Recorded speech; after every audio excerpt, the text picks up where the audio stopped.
Hello दोस्तों, नमस्कार। स्वागत है आपका हमारे YouTube channel Uttarakhand GK very easy tricks में। और आज की इस वीडियो में हम उत्तराखंड का समग्र राजनीतिक इतिहास डॉक्टर अजय सिंह रावत जी की पुस्तक से one liner question series part 4 के बारे में बात करने वाले हैं।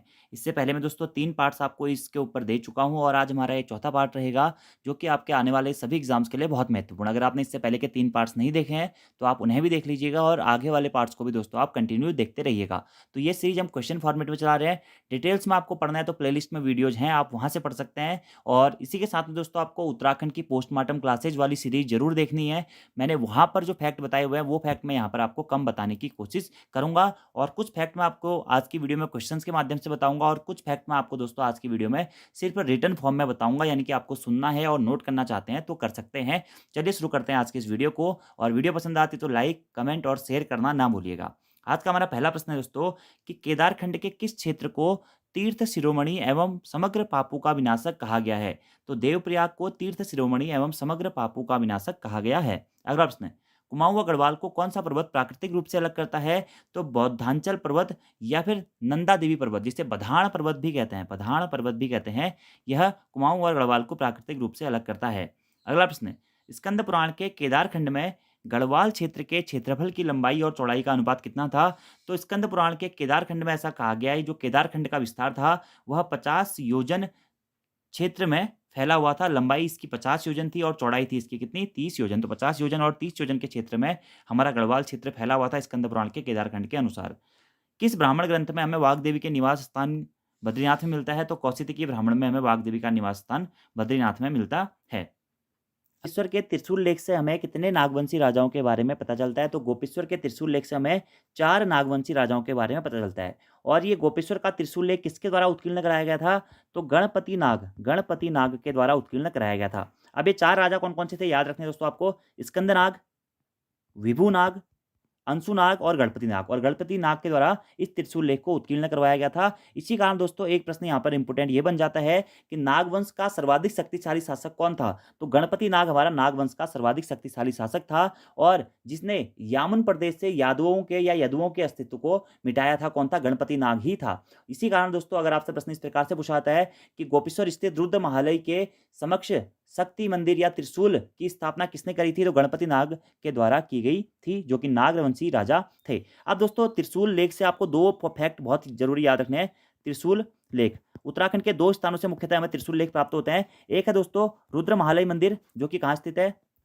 गोपेश्वर में स्थित है, या रुद्र शिव मंदिर जो कि गोपेश्वर में स्थित है। और दूसरा है दोस्तों बाड़ाहाट। दूसरा क्या है? बाड़ाहाट मंदिर। अब देखिए, अगर आपसे पूछा जाता है कि गोपेश्वर स्थित जो त्रिशूल लेख है वहां से हमें किस किस के बारे में जानकारी मिलती है, तो एक तो नागपति नाग के बारे में जानकारी मिलती है, और नागवंशी 4 राजाओं के बारे में जानकारी मिलती है, जिन्होंने 6वीं सदी के लेख के रूप में इस त्रिशूल लेख को जाना जाता है। और इसी के साथ साथ दोस्तों अशोक चल्ल के 12वीं सदी के लेख के बारे में भी हमें इस रुद्र महालय या रुद्र शिव मंदिर जो कि हमारा गोपेश्वर में स्थित है यहाँ से जानकारी मिलती है। तो अगर आपसे प्रश्न ये पूछा जाता है कि गोपेश्वर के रुद्र शिव मंदिर से किस किस के अभिलेख हमें प्राप्त हुए हैं या त्रिशूल लेख प्राप्त हुए हैं, तो नागपति नाग और अशोक चल का। नागपति नाग का 6वीं सदी का है और अशोक चल का दोस्तों 12वीं सदी का है। ये दोनों पॉइंट आपको याद रखने हैं। और दूसरा दोस्तों क्या? बाड़ाहाट से प्राप्त त्रिशूल लेख। अब यहाँ से इंपोर्टेंट एक्चुअली ये बनता है दोस्तों कि बाड़ाहाट से प्राप्त त्रिशूल लेख में किस लिपि का प्रयोग किया गया है, जो कि एग्जाम में भी प्रश्न पूछा गया है। तो संख लिपि का प्रयोग किया गया है। किसका? संख लिपि। और संख लिपि या फिर आप कह सकते हैं उत्तर ब्राह्मी लिपि का प्रयोग बाड़ाहाट के त्रिशूल लेख में किया गया है। और वहीं आपसे पूछा जाता है कि गोपेश्वर के रुद्रशिव मंदिर या रुद्र महालय मंदिर में किस त्रिशूल लेख में किस लिपि का प्रयोग किया गया, तो दक्षिण ब्राह्मी लिपि का प्रयोग उसमें किया गया है। ये डायरेक्टली सारे पॉइंट दोस्तों आपको याद रखने हैं त्रिशूल लेख के संबंध में। तो कहाँ कहाँ से मिले हैं? बाड़ाहाट और गोपेश्वर। गोपेश्वर से नागवंशी 4 राजाओं के, इसमें गणपति नाग सबसे प्रमुख है, उसी के द्वारा इसे उत्कीर्ण कराया गया था दक्षिण ब्राह्मी लिपि में। और इसी के साथ साथ 12वीं सदी का अशोक चल का भी हमें त्रिशूल लेख मिला है। कहाँ से? गोपेश्वर के रुद्रशिव मंदिर से। बाड़ाहाट त्रिशूल लेख क्यों प्रसिद्ध है? संख लिपि के कारण काफी प्रसिद्ध माना जाता है बाड़ाहाट त्रिशूल लेख। और संख लिपि या हम कह सकते हैं दोस्तों उससे क्या, उत्तर ब्राह्मी लिपि में बाड़ाहाट जो त्रिशूल लेख है उसे खुदवाया गया है। ये दोनों ही पॉइंट दोस्तों आपको याद रखने हैं एग्जाम्स के पॉइंट ऑफ व्यू से। और त्रिशूल लेख उत्तराखंड में कहाँ कहाँ से मिले हैं? तो त्रिशूल लेख उत्तराखंड में गोपेश्वर और बाड़ाहाट से मिले हैं। सारे पॉइंट दोस्तों मैंने आपको यहाँ पे करा दिए हैं। अगला प्रश्न है, ईश्वरा के लाखा मंडल के प्रशस्ति लेख में हमें कितने राजाओं के बारे में पता चलता है? तो ईश्वरा के लाखा मंडल के प्रशस्ति लेख में हमें 11 पीढ़ी के 12 राजाओं के बारे में पता चलता है। क्या? 11 पीढ़ी के 12 राजाओं के बारे में पता चलता है। अब देखिए आप लोगों को पता होगा दोस्तों कि लाखा मंडल कहाँ पड़ता है हमारा? देहरादून जनपद में स्थित है और जौनसार बावर में स्थित है। तो यहाँ से हमें राजकुमारी ईश्वरा का एक अभिलेख या शिलालेख मिला है, जिसके अकॉर्डिंग हम ये कहते हैं कि यमुना उपत्यका में यदुओं का या यादवों का राज्य था। अगर आपसे प्रश्न ये बनता है दोस्तों कि किसके अनुसार यमुना उपत्यका में यादवों का राज्य था या यदुओं का राज्य था, तो राजकुमारी ईश्वरा के अभिलेख के अनुसार यमुना उपत्यका में यादवों का राज्य था। यह हमें लाखा मंडल रानी ईश्वरा के शिलालेख से ही पता चलता है। ठीक है, तो वही प्रश्न है कि ईश्वरा के लाखा मंडल की प्रशस्ति लेख से हमें कितने राजाओं के बारे में जानकारी मिलती है? तो 11 पीढ़ी के 12 राजाओं के बारे में हमें इससे जानकारी मिलती है। ठीक है, और जो ये राजकुमारी ईश्वरा थी, इन्हें दोस्तों भास्कर वर्मन की पुत्री और जालंधर के राजकुमार श्री चंद्रगुप्त की धर्मपत्नी के रूप में भी जाना जाता है। और इसी यदु राजवंश या यादव राजवंश के उत्तराखंड से हमें त्रिलिपि सिक्के भी मिले हैं, त्रिलिपि सिक्के भी मिले हैं। और इस यदु राजवंश या यादव राजवंश के संस्थापक कौन थे? ये थे सेन वर्मन। कौन थे? सेन वर्मन थे। और इनकी राजधानी कहाँ थी? इनकी राजधानी दोस्तों क्या? सिंहपुर। और लाखा मंडल को ही प्राचीन काल में किस नाम से जाना जाता था? तो लाखा मंडल को ही प्राचीन नाम में मड़ नाम से जाना जाता था। किस नाम से दोस्तों? मड़ नाम से जाना जाता था। और लाखा मंडल प्रशस्ति में इस सिंहपुर, जो कि यामुन प्रदेश के यादवों की राजधानी थी, सिंहपुर की पहचान किसके रूप में की गई है? तो देहरादून के रूप में सिंहपुर की पहचान की गई है। अब ये सारे फैक्ट दोस्तों आपको अलग अलग प्रकार के प्रश्न बना के याद करें या कैसे भी करें, लेकिन याद जरूर करने हैं। जैसे कि आगे मैंने आपको बताया कि बाड़ाहाट त्रिशूल लेख किस लिपि में लिखा गया है, रुद्र महालय त्रिशूल लेख किस लिपि में लिखा गया है, बाड़ाहाट त्रिशूल लेख कहाँ से मिला है, रुद्रशिव जो हमारा त्रिशूल लेख है कहाँ से मिला है, किस किस राजाओं के नाम उसमें उत्कीर्ण है। तो अलग अलग प्रकार से आप इसे प्रश्नों के फॉर्मेट में बना सकते हैं। ऐसे यहाँ पे राजकुमार ईश्वरा के लाखा मंडल शिलालेख से कि लाखा मंडल का प्राचीन नाम हमें मड़ मिलता है और सिंहपुर की पहचान देहरादून जनपद से की गई है, इनकी राजधानी सिंहपुर बताई गई है। तो ये सारे फैक्ट दोस्तों आपको याद रखने हैं। ठीक है, राजकुमारी ईश्वरा के शिलालेख से ये हमें दोस्तों यमुना उपत्यका में यादवों के शासन के बारे में पता चलता है। अगला प्रश्न वही है कि यावन प्रदेश में यदुवंशी राजाओं का ज्ञान हमें किस शिलालेख से प्राप्त होता है? तो राजकुमारी ईश्वरा के शिलालेख से प्राप्त होता है कि देहरादून के आसपास के क्षेत्र में यमुना उपत्यका में क्या था? यादवों का शासन था या यदु राजवंश का शासन था। और इसी यदु राजवंश या यदुओं का अंत या यदुओं का अस्तित्व मिटाने का श्रेय किसको जाता है? तो गणपति नाग को जाता है यदुओं का अस्तित्व मिटाने का श्रेय। इसी कारण नागवंश का सर्वाधिक शक्तिशाली शासक गणपति नाग को कहा जाता है, जिसने क्या गोपेश्वर स्थित रुद्र महालय मंदिर या रुद्र शिव मंदिर में क्या किया था? त्रिशूल लेख खुदवाया था। अगला प्रश्न है यमुना के नाम तट पर हुआ अश्वमेध यज्ञ करवाने का श्रेय किसको जाता है? तो यमुना के वाम तट होगा। ठीक है, वो यमुना के वाम तट पर हुआ अश्वमेध यज्ञ कराने का श्रेय जाता है दोस्तों किसको? सील वर्मन को। सील वर्मन होगा, ये सील वर्मन नहीं होगा, सील वर्मन को जाता है यमुना के तट पर अश्वमेध कराने का श्रेय। अगला प्रश्न है यौधेय शासकों की मुद्राएं कहाँ से प्राप्त होती है? तो जौनसार बाबर तथा कालो का डांडा पौड़ी गढ़वाल से हमें यौधेय शासकों के मुद्राओं के बारे में पता चलता है। कहाँ से? जौनसार बाबर तथा कालो का डांडा से। अगला प्रश्न है किस कुषाण सम्राट को तराई वाले भाग को अपने अधिकार क्षेत्र में करने का श्रेय जाता है? तो कनिष्क को तराई वाले भाग को अपने अधिकार क्षेत्र में करने का श्रेय जाता है। किसको? कनिष्क को। अल्मोड़ा प्रकार की मुद्राओं को किस संग्रहालय में रखा गया है? तो ब्रिटिश संग्रहालय में रखा गया है अल्मोड़ा प्रकार की मुद्राओं को। कुलिंदों का प्रतापी राजा कौन था या कुलिंद राजवंश का सर्वाधिक शक्तिशाली शासक कौन था? वो था अमोद्य भूति। अगला प्रश्न दोस्तों कि कालसी कौन सी नदी के तट पर स्थित है? तो कालसी टॉस और यमुना नदी के तट पर स्थित है। कालसी शिलालेख के बारे में दोस्तों आप लोगों ने पढ़ा होगा। कहाँ से मिला है हमें? ये मिला है हमें देहरादून से। ठीक है, कालसी नामक स्थान से। और किसका शिलालेख है? अशोक का शिलालेख है। और किस लिपि में लिखा गया है?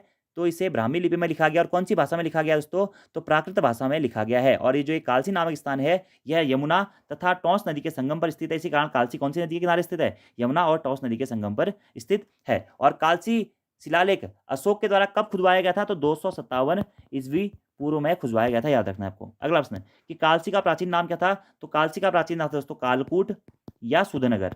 कालकूट या सुधनगर हमारा क्या था? कालसी का प्राचीन नाम था। अगला प्रश्न है सम्राट अशोक का शिलालेख किस स्थान से प्राप्त हुआ है? कालसी से प्राप्त हुआ है 257 ईस्वी पूर्व का। और कालसी शिलालेख किस भाषा में लिखा गया दोस्तों? ये प्रश्न भी बनता है। तो प्राकृत भाषा में लिखा गया। किस लिपि में लिखा गया दोस्तों? तो ब्राह्मी लिपि में लिखा गया है। ये भी आपको याद रखना है। और कालसी अभिलेख में ही उत्तराखंड के निवासियों को पुलिंद कहा गया है और इस क्षेत्र को अपरांत कहकर संबोधित किया गया है। और कालसी का ही प्राचीन नाम है कालकूट या सुधनगर भी मिलता है। अगले प्रश्न की बात करते हैं कि कन्याकुब्ज से स्वतंत्र हुए राज्यों में से पौरव वंश ने किस राज्य में शासन किया? तो पौरव वंश के ब्रह्मपुर राज्य के बारे में हम पढ़ते हैं। तो जो कन्याकुब्ज से स्वतंत्र हुए राज्यों में से पौरव राज्य ने दोस्तों या पौरव वंश ने ब्रह्मपुर राज्य में शासन किया था। अगला प्रश्न है, उज्जैन का किला किस जनपद में स्थित है? तो काशीपुर उधमसिंह नगर जनपद में स्थित है उज्जैन का किला। अगला प्रश्न है, गोविशाण राज्य कितने के अंतर्गत कितने जनपद थे? तो गोविशाण राज्य के अंतर्गत 3 जनपद थे, काशीपुर, रामपुर और पीलीभीत। काशीपुर, रामपुर और पीलीभीत। वैसे गोविशाण की पहचान काशीपुर के रूप में की जाती है। किसने करी थी? कन्नीगम ने करती। किसने करती? कन्नीगम ने करी थी, ठीक है। और काशीपुर को वेनसांग के द्वारा क्या कहा गया था, या गोविशाण क्षेत्र को कुपी संगना कहा गया था। कुपी संगना कहा गया था। और गोविशाण की पहचान काशीपुर के रूप में किसने की थी? तो वो की थी कन्नीगम ने, याद रखना है आपको, ठीक है। और गोविशाण को कुपी संगना किसने कहा था? तो ये कहा था किसने? युआन चुआन ने, जिसे हम क्या कहते हैं, ये युआन चुआन, या आप इसे नॉर्मली वेनसांग भी कह सकते हैं, ठीक है। अगले प्रश्न की बात करते हैं, कन्याकुब्ज से स्वतंत्र हुए राज्यों में से सबसे बड़ा राज्य कौन सा था? वो था ब्रह्मपुर राज्य। और इसी को हम पौरवों का ब्रह्मपुर राज्य भी कहते थे। क्या? पौरवों का ब्रह्मपुर राज्य। और वेनसांग के द्वारा बताया गया था कि जो ये ब्रह्मपुर राज्य था यह सबसे बड़ा राज्य था इस क्षेत्र का, ठीक है। इसी कारण से पौरवों का ब्रह्मपुर राज्य कहा जाता है। हर्ष के पश्चात हमें 3 मध्य हिमालय के राज्य देखने को मिलता है। एक होता है शत्रुघ्न राज्य, दूसरा था पौरवों का ब्रह्मपुर राज्य, और तीसरा था गोविशाण राज्य। तो पौरवों का ब्रह्मपुर राज्य तीनों राज्यों में सबसे विस्तार वाला राज्य या सबसे बड़ा राज्य माना जाता है। सबसे बड़ा राज्य ब्रह्मपुर, ठीक है। और पर्वताकार राज्य के रूप में किसे जाना जाता है? यही भी ब्रह्मपुर को ही जाना जाता है। अगला प्रश्न है कि कन्याकुब्ज या कान्याकुब्ज में वर्धन वंश की समाप्ति के पश्चात कितने स्वतंत्र राज्य स्थापित हुए थे? तो कान्याकुब्ज में वर्धन वंश की समाप्ति के पश्चात में 3 स्वतंत्र राज्य स्थापित हुए थे, शत्रुघ्न राज्य, ब्रह्मपुर राज्य और गोविशाण राज्य। और इन तीनों राज्यों के बारे में हमें युआन चौहान के द्वारा जानकारी मिलती है। और युआन चौहान का जो यात्रा वृत्तांत था CU की, उसके माध्यम से ही हमें इन 3 राज्यों के बारे में पता चलता है, शत्रुघ्न राज्य, ब्रह्मपुर राज्य और गोविशाण राज्य। और इन तीनों राज्यों में से सबसे बड़े राज्य के रूप में ब्रह्मपुर राज्य को जाना जाता है, जिसे पौरवों का ब्रह्मपुर राज्य या पर्वताकार राज्य भी कहा जाता है, ठीक है। और जानकारी हमें युआन चौहान के यात्रा वृत्तांत CU की से मिलते हैं। युआन चौहान को ही क्या वेनसांग भी कहा जाता है। अगला प्रश्न है, 647 ईस्वी में किस क्षेत्र में हर्षवर्धन ने शासन किया था? तो कान्याकुब्ज, ये कान्याकुब्ज होगा दोस्तों, कान्याकुब्ज में हर्षवर्धन के द्वारा शासन किया गया था 647 ईस्वी में, ठीक है। इसके बाद में श्री हर्ष के पश्चात में मध्य हिमालय हमारा 3 भागों में बढ़ जाता है। 3 राज्य, शत्रुघ्न राज्य, ब्रह्मपुर राज्य और गोविशाण राज्य, ये मैंने आपको बता रखे हैं। अगर आपको डिटेल में पढ़ना है दोस्तों तो आप वीडियो देख सकते हैं। यहाँ पर हम सिर्फ क्वेश्चन फॉर्मेट की ही बात कर रहे हैं। अगले प्रश्न की बात करते हैं कि कत्यूरी प्रशासन में कितने विषयों का उल्लेख किया गया है? 4 विषयों का उल्लेख किया गया है। कत्यूरी प्रशासन में कर लेने वाले अधिकारी को क्या कहा जाता था? तो कत्यूरी प्रशासन में कर लेने वाले अधिकारी को भोगपति व गोलमिक कहा जाता था। क्या? भोगपति व गोलमिक कहा जाता था। कत्यूरी राज्य में कृषि का लेखा जोखा रखने वाले अधिकारी क्या कहलाता था? तो कत्यूरी राज्य में जो कृषि का लेखा जोखा रखने वाला अधिकारी उपचारिक कहलाता था। क्या? उपचारिक। कत्यूरी राज्य में सेना के कितने प्रकार हुआ करते थे? तो कत्यूरी राज्य में सेना के 4 प्रकार हुआ करते थे। कत्यूरी वंश में सबसे प्रतापी राजा कौन हुआ था? तो ललित सूर्यदेव। ललित सूर्यदेव को कत्यूरी राजवंश का सबसे शक्तिशाली शासक कहा जाता है। ललित सूर्यदेव, आप इसको सही कर लीजिएगा, ललित सूर्यदेव। अगला प्रश्न है, कार्तिकेयपुर राजवंश में घटपाल अधिकारी होता था। क्या होता था? तो कार्तिकेयपुर राजवंश में जो घटपाल होता था, गिरिद्वारों के रक्षक को घटपाल कहते थे। क्या? जो गिरिद्वारों का रक्षक होता था वह हमारा घटपाल कहलाता था, गिरिद्वारों का रक्षक। ऐसे ही कार्तिकेयपुर राजवंश में कितने परिवारों ने राज किया था? तो कार्तिकेयपुर राजवंश में 3 परिवारों के 14 राजाओं के द्वारा राज किया गया था। 3 परिवारों के 14 शासकों ने यहाँ पे राज किया था। 3 परिवार कौन कौन से थे? एक तो था बसंत देव का परिवार, दूसरा था निम्बर वंश का परिवार, तीसरा था सालुदित्य वंश या सालुदित्य परिवार, ठीक है। अगला प्रश्न है, कार्तिकेयपुर के अभिलेखों की लिपि कौन सी थी? तो कार्तिकेयपुर राजवंश के अभिलेखों की लिपि थी कुटिला लिपि, ठीक है। कौन सी लिपि थी? कुटिला लिपि थी। अगला प्रश्न है, कार्तिकेयपुर के अब तक कितने अभिलेख प्राप्त हुए हैं? तो कार्तिकेयपुर राजवंश के अब तक 9 अभिलेख हमें प्राप्त हुए हैं। कितने अभिलेख प्राप्त हुए हैं? 9 अभिलेख प्राप्त हुए हैं। अगला प्रश्न है कि कार्तिकेयपुर राजवंश की प्रारंभिक राजधानी कहाँ स्थित थी? तो जोशीमठ कार्तिकेयपुर नामक स्थान पे इनकी प्रारंभिक राजधानी स्थित थी, जोशीमठ के कार्तिकेयपुर नामक स्थान पे। और इनकी बाद में राजधानी कहाँ स्थान थी? तो ये कत्यूर घाटी बैजनाथ में इनकी राजधानी स्थानांतरित होती है। अगला प्रश्न है, किसके शिलालेख से हमें ज्ञात होता है कि कार्तिकेयपुर राजवंश के प्रथम नरेश बसंत देव थे?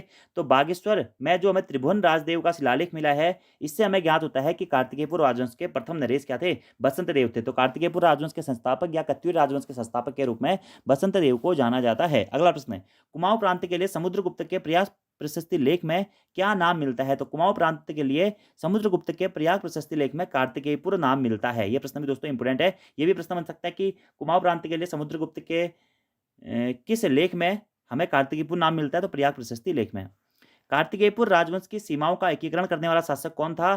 तो इष्टगण कार्तिकेयपुर राजवंश की सीमाओं का एकीकरण करने वाला शासक था कौन? इष्टगण। और इष्टगण ही ऐसा शासक था जिसने संपूर्ण उत्तराखंड को एक सूत्र में बांटने का प्रयास किया। इसी कारण कहा जाता है कि कुमाऊं गढ़वाल की सीमाओं का विस्तार कर एकीकरण कर एक सूत्र में बांटने का प्रयास किसने किया? इष्टगण ने किया था। अगला प्रश्न है, मध्य हिमालय का प्रथम ऐतिहासिक वंश कौन सा है? तो कार्तिकेयपुर मध्य हिमालय का प्रथम ऐतिहासिक वंश है। तो मध्य हिमालय या उत्तराखंड का प्रथम ऐतिहासिक राजवंश कार्तिकेयपुर राजवंश। कार्तिकेयपुर ऑप्शन में नहीं होगा तो कत्यूरी राजवंश। अगला हमारा प्रश्न है, मध्य हिमालय में कार्तिकेयपुर राजवंश का समय काल माना जाता है कब से कब तक? तो 700 से लेकर 1050 ईस्वी तक हमारा मध्य हिमालय में कार्तिकेयपुर राजवंश का समय काल या शासन काल माना जाता है। कार्तिकेयपुर और कत्यूरी दोनों का हमारा इसमें ये टाइम पीरियड माना जाता है।